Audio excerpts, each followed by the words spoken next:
بسم اللہ الرحمن الرحیم۔ ایک درویش ایک آدمی کے پاس گیا کہ اللہ کے لیے خیرات دو۔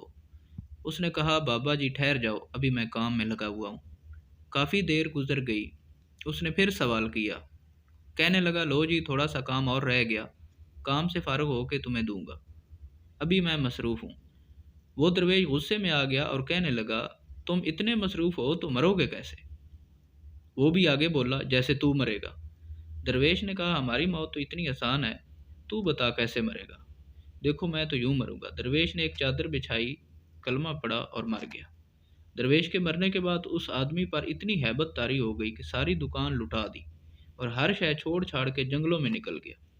وہ فرید الدین ایک عام آدمی تھا، اب وہ فرید الدین عطار ہو گئے۔ ان پر راز آشکار ہو گیا۔ وہ بات سمجھ گئے کہ فقیر کون تھا۔ فقیر یہ بتانے کے لیے آیا تھا کہ تو اتنا بیزی ہے کہ تجھے مرنے کی سمجھ نہیں آ رہی، تو پھر موت کے وقت کیسے مرے گا؟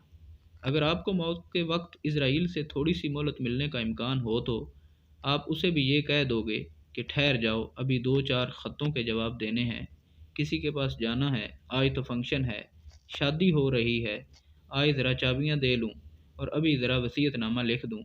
مگر موت کی تکلیف کا ادراک رکھنے والے معرفت الہی کو پا جاتے ہیں۔ حضرت واصف علی واصف۔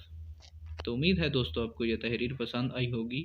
اگر یہ تحریر پسند آئی ہے تو ہمارے چینل جی کے وائس کو سبسکرائب کریں۔ شکریہ۔